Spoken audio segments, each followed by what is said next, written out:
If you're trying to run through this heat wave, first of all, you are not alone. Over 170 million people across the US are experiencing heat alerts. A heat dome is trapping hot air and keeping temperatures overnight dangerously high, making the recovery much harder and your runs feeling twice as difficult. But if you're trying to get into running or you're training for a race in the fall, this heat is actually not that bad of a thing. If used correctly, it can actually make you stronger. And today, I'm going to be sharing ways to stay consistent, safe, and actually get better at running with this heat.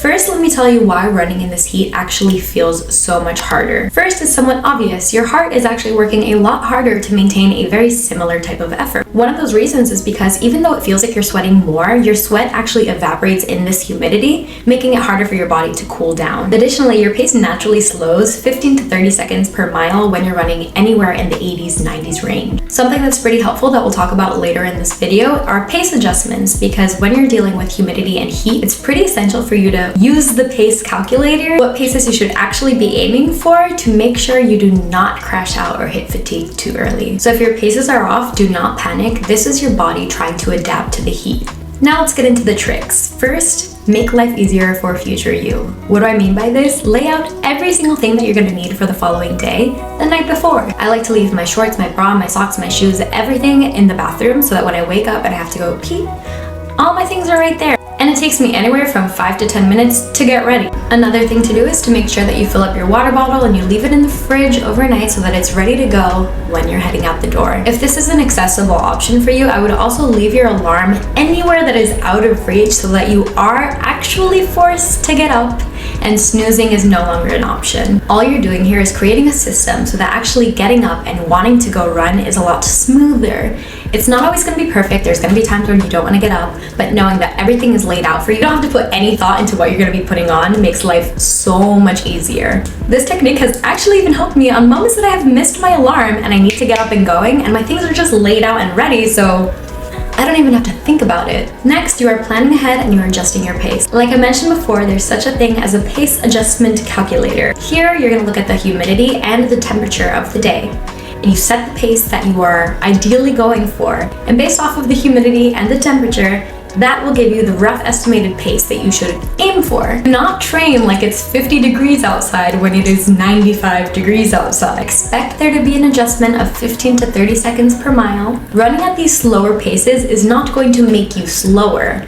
Technically, you are still running at the same capacity, same effort that you would be if you were hitting those paces. More often than not, I like to write down a little note, maybe on my Strava description, of how a run made me feel. For example, 2 days ago, I went on a recovery run with my partner. It felt like a 10:30, and it was a 10:30. This morning, I went on a 2-mile run, and I just wanted it to be easy recovery. I didn't look at my watch, and it felt like a 10:30. But when I looked at my watch, I was actually doing a 9:30. Based on vibes, right? Let your body move in the way that it wants to. This is where most runners fall apart: hydration and electrolytes.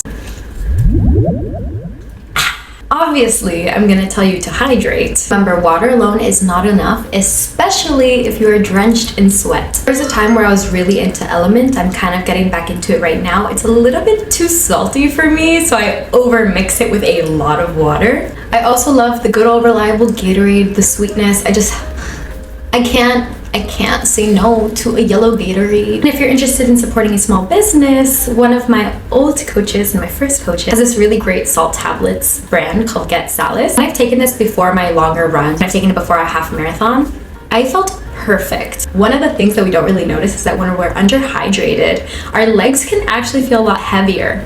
Like, that math didn't math. The math didn't math until I started hydrating and my legs no longer felt heavy, and I was like, oh, this might be it. If you ever feel headaches or lightheaded, it is probable that you are low on sodium and you need to be hydrating more than what you think you do. Finally, I'm gonna give you a quick round of my heat hacks. First and foremost, I like to be Delulu, so whenever I see a 7 in front of the degrees, it's a cold day. I don't care if it's 79 degrees outside. It's cold, it's chilly, it's actually shivering outside.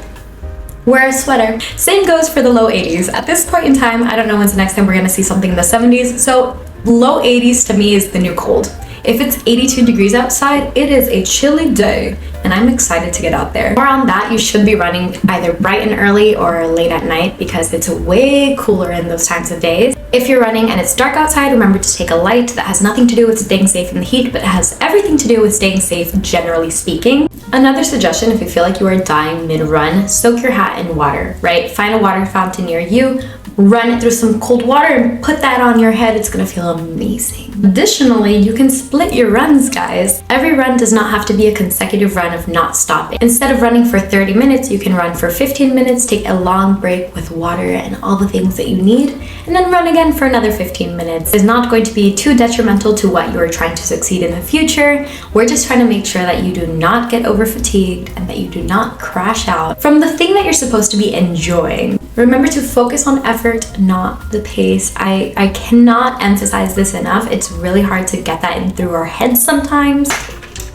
As Hannah Berner once said, our ego is not our amigo. If you're getting into running or you're training for any race in the fall, remember that this heat is going to make you so much more efficient. You're building plasma volume, better sweat response, and you are actually getting a lot stronger. Trust me, you are not behind. You are building up something that a lot of people are going to be jealous of later on. Honestly, I can speak through experience because last year I trained in the summer for a half marathon in September. It was only 67 degrees, meaning it was not that cold, but because I had been training in 80+ degree weather, I PR'd 20 minutes off of my half marathon. Here's your reminder that this is actually a good thing.